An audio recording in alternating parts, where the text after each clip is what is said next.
மும்பை அகமதாபாத் இடையேயான நாட்டின் முதல் புல்லட் ரயில் திட்டம் அடுத்த ஆண்டு பயன்பாட்டிற்கு வரும் என்றும் சென்னை பெங்களூரு உள்ளிட்ட வழித்தடங்களிலும் அதிவேக ரயில்கள் இயக்கப்படும் என்றும் மத்திய இணையமைச்சர் எல் முருகன் தெரிவித்துள்ளார். சென்னை பல்லாவரத்தில் அதிநவீன தொழில்நுட்ப பயிற்சி மையத்தை அமைச்சர் எல் முருகன் திறந்து வைத்தார். விழாவில் பேசிய அவர் நாட்டின் முதல் புல்லட் ரயில் திட்டம் குறித்து தெரிவித்தார்.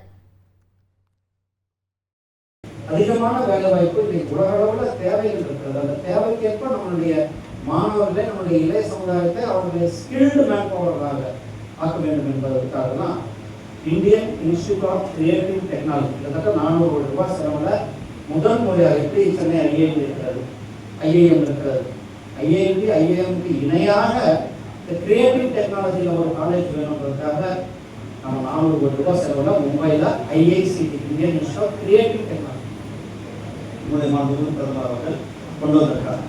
புல்லட் ட்ரெயின் சென்னைக்கும் பெங்களூருக்கும் புல்லட் ட்ரெயின், சென்னைக்கும் ஹைதராபாத்துக்கும் புல்லட் ட்ரெயின், ஹைதராபாத்துக்கும் பெங்களூருக்கும் புல்லட் ட்ரெயின். புல்லட் ட்ரெயின்லாம் ஒரு காலத்தில் கனவுல சினிமாவில் யாராவது வெளிநாடு போயிருந்தா சொல்லுவாங்க. இன்னைக்கு நம்மளுடைய புல்லட் ட்ரெயின் முதல் புல்லட் ட்ரெயின் சென்னை மும்பைக்கும் அகமதாபாத்துக்கு இடையில வேலை நடந்து கொண்டிருக்குது. அடுத்த வருஷம் அதுக்கான பணிகளை தொடங்கிடுவாங்க. நம்ம பணிகள்னா பயன்பாட்டுக்கு நமக்கு வர இருக்கிறாங்க. இனி செல்லும் இடமெல்லாம் செய்தி. தந்தை டிவியின் வாட்ஸ்அப் சேனலை ஃபாலோ பண்ணினா செல்ல இருக்கும் இடமெல்லாம் செய்தி. இதோ QR கோட் இப்பவே ஸ்கேன் பண்ணுங்க, ஃபாலோ பண்ணுங்க.